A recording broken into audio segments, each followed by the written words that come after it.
better regulation of the hairdressing industry after a rise in cases of men contracting ringworm after haircuts. The highly contagious fungal infection is thought to be spreading because equipment at salons isn't being cleaned properly. At the moment, there are no requirements for hairdressers or barbers to hold specific qualifications to operate in the UK. John Maguire reports. There are increasingly a bewildering number of styles and cuts that you can ask for at the barbers. But in some cases, a client receives something they weren't expecting. I have a fairly big circle on the side of my neck. It's been itchy and irritable when I go to sleep. For James and Christian from Bournemouth, a nasty surprise. I kept moisturising it and putting various creams on it and it didn't work. I went to my local barber's to get a haircut. I got a skin fade, and almost immediately after I came out and I met up with my partner, she noticed this abrasion and raised mark on the back of my neck. And yeah, it's been a bit of a process trying to get rid of it. They both caught ringworm, a highly contagious fungal infection which can spread around the body and ironically may even cause hair loss. After doing research on it, I realised that it's due to improper practice and not cleaning equipment properly, and I sort of felt let down by the barbershop that they weren't putting these procedures in place. Mike has been working in the hair industry for decades and says it's a real issue.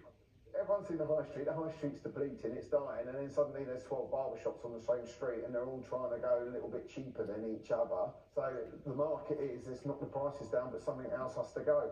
And maybe it is all the cleaning equipment, all the time spent getting the proper knowledge and having the right equipment. So there definitely needs something tightening up from the government about qualifications and regulation for barbershops. Here in Pontefract, Brad Walton's training the next generation of barbers. Hygiene is his watchword. For me, your cleanliness is the most important thing. You learn to be cleanly, then you learn to cut hair. It always has to go like that. You never learn to cut before you learn to be clean. There's a bar in this barber's. Brad has a licence to sell alcohol, but doesn't need one to cut hair. The industry body wants people working in salons and shops to be registered. Over the past few years, the number of barbershops in particular has increased by more than 50%. However, we don't know who is trading behind those front doors, whether they're here legitimately and they're trading as barbers, or whether some of those shops are actually fronts for things like money laundering, for things like prostitution, people trafficking and other illegal activities.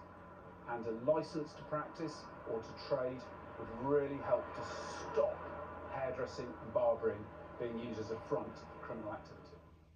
Yeah, thanks Brad, that looks good.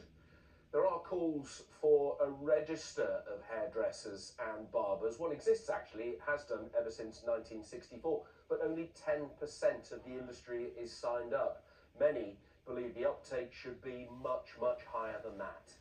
The government says it has no plans for regulation, but works with the industry to improve skills and training.